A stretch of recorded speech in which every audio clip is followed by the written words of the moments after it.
ஓம் சாந்தி. பாபாவின் நினைவோடு 26/9/2025 முரளியின் சாரத்தை பார்க்கலாம்.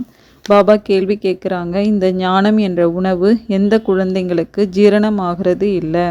பதில், யார் தவறுகள் செய்துவிட்டு தூய்மையை இழந்து பிறகு வகுப்புக்கு வந்து அமர்ந்து கொள்கிறார்களோ அவர்களுக்கு ஞானம் ஜீரணமாகாது. காமம் மகா சத்ருன்னு பகவான் சொல்லியிருக்கிறாரு என்று அவர்கள் வாயினால் ஒரு பொழுதும் மற்றவர்களுக்கு சொல்ல முடியாது. அவர்களுக்கு மனம் உள்ளுக்குள் அரித்து கொண்டே இருக்கும். அவர்கள் அசுர வம்சத்தினர் ஆகிவிடுகிறார்கள்னு பாபா சொல்லியிருக்காங்க. நெக்ஸ்ட்டு பாபா கேட்குறாங்க, எந்த குழந்தைகள் நினைவு செய்வதற்கு பதிலாக எந்த விஷயங்களில் சென்று விடுகிறார்கள்னு கேட்குறாங்க. பதில், பாபா எவ்வளோ பாயிண்ட்டுகளை ஒவ்வொரு நாளும் தந்து கொண்டிருக்கிறார். குழந்தைகளை நல்லபடியாக நினைவில் இருப்பீர்களானால் மிகுந்த குஷியில் இருப்பீர்கள்ங்கிறாங்க பாபா. ஆனால் பாபாவை நினைவு செய்வதற்கு பதிலாக மற்ற உலகாய விஷயங்களில் போய்விடுகிறீர்கள். இது நினைவிருக்க வேண்டும், நாம் ஸ்ரீமத் படி நமது ராஜ்யத்தை ஸ்தாபனை செய்து கொண்டிருக்கிறோம் என்று அப்படின்னு பாபா உலகாய விஷயங்களில் செல்லும் குழந்தைகளை பற்றி சொல்லியிருக்கிறாங்க. நெக்ஸ்ட்டு, யார் அகங்காரத்தில் வருகின்றனர் என்றும் யார் அற்புதம் செய்து காட்டுகின்றனர் என்றும் பாபா கூறுவது என்ன? பாபா சொல்கிறாங்க, ஒரு பொழுதும் தந்தையை மீறி எதிரான செயலில் ஈடுபடக்கூடாதுங்கிறாங்க பாபா. அநேக குழந்தைகள் தங்களை சேவாதாரின்னு புரிந்து கொண்டு அகங்காரத்தில் வந்துடுறாங்க. இதுபோல் அநேகர் இருக்கிறாங்க. பிறகு அவ்வப்பொழுது தோல்வி அடைகிறாங்க. அதனால் நஷாவே போய்விடுது. மாதாக்களாகிய நீங்கள் படிக்காதவர்கள். படித்தவர்கள் என்றால் அற்புதம் செய்து காட்டுவாங்க. ஆண்களில் கூட எழுத படிக்க தெரிந்தவர்கள் சிலர் இருக்கிறார்கள். குமாரிகளாகிய நீங்கள் பெயரை எவ்வளவு புகழ்பெற செய்ய வேண்டும்னு பாபா சொல்லியிருக்கிறாங்க. நெக்ஸ்ட்டு, எந்த படிப்பு வீணாகி போகின்றது, எந்த படிப்பு வீணாகி போகாதுன்னு பாபா சொல்லியிருப்பது என்ன? பாபா சொல்கிறாங்க, பாபா உங்களுக்கு சாஸ்திரங்களின் சாரத்தை புரிய வைக்கிறாரு. மேலும் பிறகு உலகத்தின் சரித்திர பூகோளத்தையும் சொல்கிறாரு. இப்போது இவர் நல்ல ஆசிரியரா, அவர் நல்ல ஆசிரியரா? உலகாய ஆசிரியரை பற்றி பாபா சொல்கிறாங்க. அந்த ஆசிரியரிடம் நீங்கள் எவ்வளவுதான் படித்தாலும் என்ன சம்பாதிப்பீர்கள்?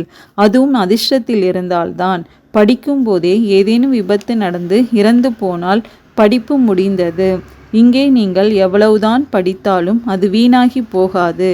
ஆம், ஸ்ரீமத் படி நடந்து பிறகு கொஞ்சம் தலைகீழாக நடந்து விடுகின்றனர் அல்லது சாக்கடையில் போய் விழுந்து விடுகின்றனர் என்றாலும் எவ்வளவு படித்தார்களோ அது ஒன்று வீணாகி போய்விடுகிறது.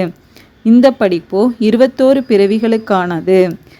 ஆனால் கீழே விழுவதால் கல்பாந்திரத்திற்கும் மிக மிக நஷ்டம் ஏற்பட்டு விடும்னு பாபா சொல்லியிருக்கிறாங்க. நெக்ஸ்ட்டு, மனிதர்களுக்கு எப்படி சித்திரங்களை காட்டி புரிய வைக்க வேண்டும் என்று பாபா கூறியிருப்பது என்ன? பாபா சொல்கிறாங்க, பாரதத்தை ஸ்ரீமத் படி சொர்க்கமாக ஆக்கி கொண்டிருக்கின்றோம். ஆனால் அந்த தைரியம், அதற்கென ஒரு குழு வேண்டும். சக்கரத்தை பற்றி சொல்ல போகிறீர்கள் என்றால் இந்த லக்ஷ்மி நாராயணனின் சித்திரத்தை எடுத்து செல்ல வேண்டும். இதில் எழுதி வையுங்கள், ஆதிசநாதனா தேவி தேவதா தர்மம் சுகம் சாந்தி ராஜ்யம் ஸ்தாபனை ஆகி கொண்டிருக்கிறது என்று. திரிமூர்த்தி சிவபாபாவின் ஸ்ரீமத் படி இதேபோல் பெரிய பெரிய எழுத்துக்களில் பெரிய பெரிய சித்திரங்கள் இருக்க வேண்டும். சின்ன குழந்தைகள் சின்ன சித்திரங்களை விரும்புவார்கள். சித்திரம் எவ்வளவு பெரியதாக இருக்குமோ அவ்வளவு நல்லது. இந்த லக்ஷ்மி நாராயணனின் சித்திரம் மிக நன்றாக உள்ளது.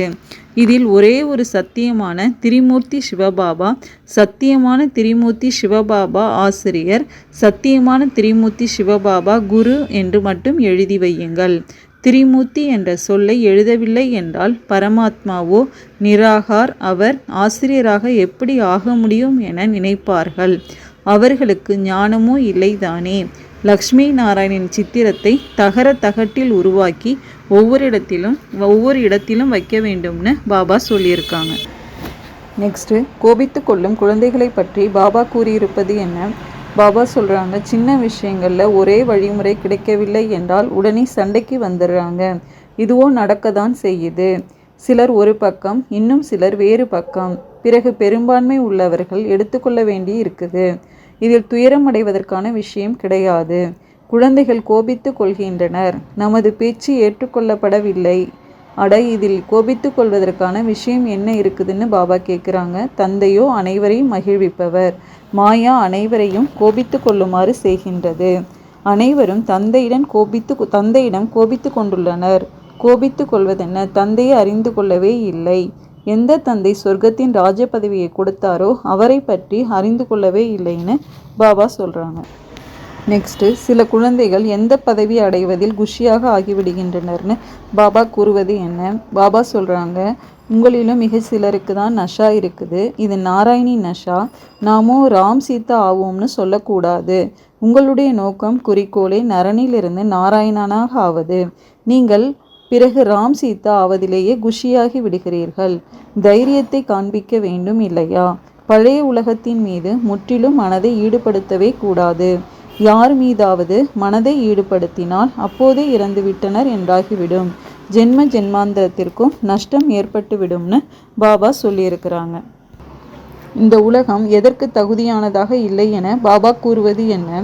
பாபா சொல்கிறாங்க, நான் காலனுக்கெல்லாம் மேலான காலனாக இருக்கிறேன். அனைவரையும் அழைத்து செல்வதற்காக வந்திருக்கிறேன். மற்றபடி யார் நல்லபடியாக படிக்கின்றனரோ அவர்கள் உலகத்தின் எஜமானர் ஆவார்கள். இப்போது வீட்டுக்கு புறப்படுங்கள். இங்கே வசிப்பதற்கான தகுதி இல்லை. அசுர வழிபடி நடந்து அதிக குப்பையாக ஆக்கியுள்ளனர்னு பாபா சொல்லியிருக்கிறாங்க. யார் செய்வார்களோ அவர்கள் அடைவார்கள் என்று பாபா கூறியிருப்பது என்ன? பாபா சொல்கிறாங்க, எப்போது மற்றவர்களுக்கு நன்மை செய்வார்களோ அப்போதுதான் தனக்கும் கூட நன்மை செய்பவர் ஆவார்கள். வயதான மாதாக்களுக்கு இதுபோல் கற்றுக் கொடுத்து சாமர்த்தியசாலியாக ஆக்குங்க. அதனால் கண்காட்சிகள் பற்றி பாபா சொல்லியிருக்கிறாரு. வயது முதிர்ந்த 8-10 மாதாக்களை அனுப்புவீர்களானால் உடனே வந்து விடுவார்கள். யார் செய்வார்களோ அவர்கள் அடைவார்கள்னு பாபா சொல்லியிருக்காங்க. அச்சா, ஓம் சாந்தி.